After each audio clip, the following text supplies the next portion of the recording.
Bismillahirrahmanirrahim. Saya Egi Eka Pribadianto dengan NIM 11820000062 dari kelas PAI semester 6B. Di sini saya akan menyampaikan jawaban dari soal ujian akhir semester Filsafat Pendidikan Agama Islam. Untuk soal yang pertama, bagaimana pandangan Islam tentang modernitas dan bagaimana dampaknya terhadap konseptualisasi pendidikan Islam di era modernisasi. Pandangan Islam tentang modernitas bahwa Islam ini berada di posisi tengah-tengah, saling berhadap-hadapan, sehingga tidak semua titik atau tidak semua aspek yang ada dalam modernisasi itu bisa diambil seluruhnya secara utuh oleh ajaran Islam. Karena ada titik-titik tertentu dari kedua entitas tersebut yang kerap kali mengalami polemik atau konflik satu sama lain, sehingga Islam mengambil jalan tengah dalam hal ini. Tetapi adapun hal-hal yang berkaitan dengan tajdid atau pembaharuan, sehingga pembaharuan ini dapat berdampak terhadap ajaran Islam untuk menjawab tantangan zaman. Kemudian konseptualisasi pendidikan Islam di era modernisasi ini seperti apa? Yang pertama tentu dari segi infrastruktur, di mana bangunan-bangunan yang ada dalam pendidikan Islam ini lebih modern. Yang kedua dari segi kurikulum. Kurikulum ini tentunya mengikuti perkembangan zaman dan perkembangan teknologi. Pertanyaan kedua, jelaskan mengapa guru atau pendidik agama Islam harus memahami filsafat pendidikan Islam. Berikan contoh-contoh penerapan bagi guru PAI dalam pelaksanaan tugasnya. Guru atau pendidik agama Islam harus memahami filsafat pendidikan Islam karena tidak semua pembelajaran PAI itu bersifat konkret. Ada hal-hal yang abstrak yang perlu dijelaskan dengan filsafat. Maka seorang guru PAI ini harus mempelajari filsafat pendidikan Islam. Dan yang kedua, seorang guru PAI itu perlu memahami tentang hakikat pendidikan, hakikat pendidik, hakikat peserta didik, hakikat kurikulum, dan lain sebagainya. Tentu kalau seorang pendidik agama Islam tidak mengerti tentang hal itu, maka dia akan kesulitan dalam mengajar. Kemudian contoh penerapan filsafat pendidikan Islam bagi guru PAI dalam melaksanakan tugasnya itu apa saja? Nah, saya ambil contoh yang simpel yang berada di dalam ruangan kelas. Misalkan seorang peserta didik bertanya kepada gurunya tentang Tuhan dan alam semesta. Di mana Allah, siapa yang menciptakan bumi, bagaimana bumi bisa terbentuk. Nah, hal-hal seperti ini tentu kalau kita jawab dengan rasional akan pusing murid itu. Akan merasa pusing dan tentu akan panjang lebar menjawabnya. Tetapi dengan filsafat, maka seorang guru bisa menjawabnya dengan bijaksana. Pertanyaan yang ketiga, sebutkan dasar-dasar pembuatan kurikulum. Yang pertama, kurikulum disusun untuk mewujudkan sistem pendidikan nasional. Yang kedua, kurikulum pada semua jenjang pendidikan dikembangkan dengan pendekatan kemampuan. Yang ketiga, kurikulum harus sesuai dengan ciri khas satuan pendidikan pada masing-masing jenjang pendidikan. 4. Kurikulum pada semua jenjang pendidikan dikembangkan sesuai dengan kebutuhan, potensi, dan minat peserta didik dan tuntutan pihak-pihak yang memerlukan dan berkepentingan. 5. Kurikulum pada semua jenjang pendidikan dikembangkan sesuai dengan tuntutan lingkungan. Dan yang keenam, kurikulum pada semua jenjang pendidikan mencangkup aspek spiritual keagamaan, intelektualitas, watak konsep diri, keterampilan belajar, kewirausahaan, keterampilan hidup yang berharkat dan bermartabat, pola hidup sehat, estetika, dan rasa kebangsaan. Kita lanjut ke soal yang keempat.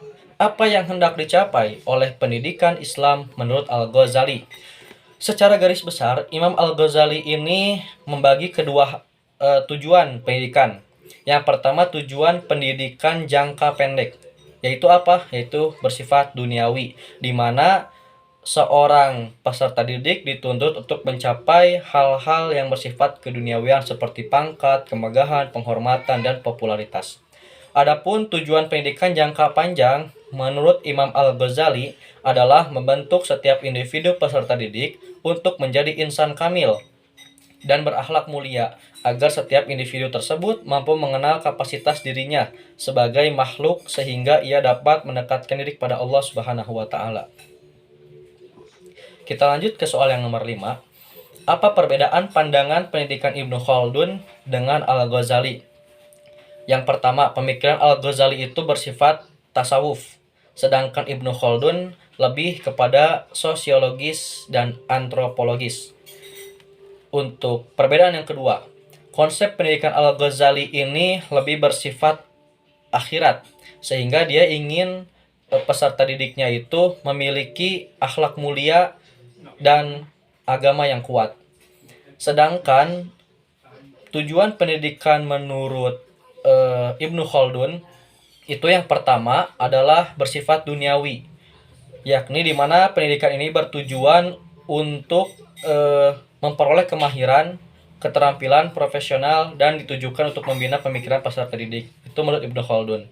Tetapi di samping itu Ibnu Khaldun juga memiliki tujuan ukhrawi agar peserta didik dapat mendekatkan diri kepada Allah Subhanahu wa taala. Pertanyaan ke-6. Apa yang ditekankan dalam pendidikan Islam menurut Hasyim Asy'ari dan Ahmad Dahlan? Yang Ahmad Dahlan dulu ya. Ahmad Dahlan memiliki pandangan dan menekankan supaya tujuan pendidikan itu lebih kepada pembentukan kepribadian.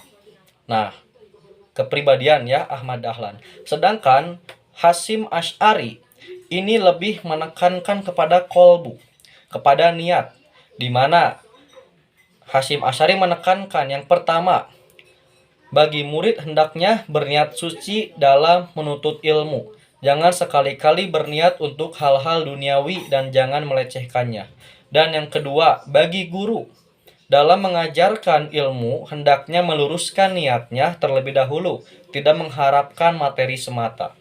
Nah, jadi pemikiran Kiai Haji Hasyim Asy'ari ini lebih kepada hal-hal afektif ya, kalau diterapkan di era sekarang. Pertanyaan terakhir, pertanyaan ke-7. Apa saja sifat yang semestinya dimiliki oleh peserta didik? Nah, dalam buku Filsafat Pendidikan Islam yang ditulis oleh Direktorat Jenderal Pendidikan Islam Departemen Agama Republik Indonesia, ada tiga sifat yang semestinya dimiliki oleh peserta didik. Yang pertama adalah peserta didik hendaknya tekun dan bersungguh-sungguh dalam menuntut ilmu. Yang kedua, peserta didik haruslah memiliki kepribadian saling menyayangi sesama temannya yang pada akhirnya akan tercipta suasana persaudaraan yang kokoh. Yang ketiga, peserta didik giat dan tidak pernah bosan untuk selalu mengkaji dan mengulang-ulang materi pelajaran yang telah diberikannya. Tetapi di samping ketiga itu, peserta didik pun haruslah memiliki sifat bertakwa kepada Allah Subhanahu wa taala, memohon ampunan kepadanya, memiliki rasa takut dan selalu mencari keridhoannya, karena hal ini sangat dibutuhkan dalam kehidupan sehari-hari bagi peserta didik. Dengan demikian, peserta didik akan menjadi mulia terhormat, memiliki derajat yang tinggi, disegani dan disenangi oleh sesama manusia dan menjadi panutan bagi setiap orang.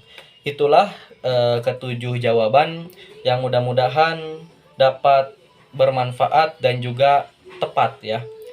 Saya GK Pribadianto. Assalamualaikum warahmatullahi wabarakatuh.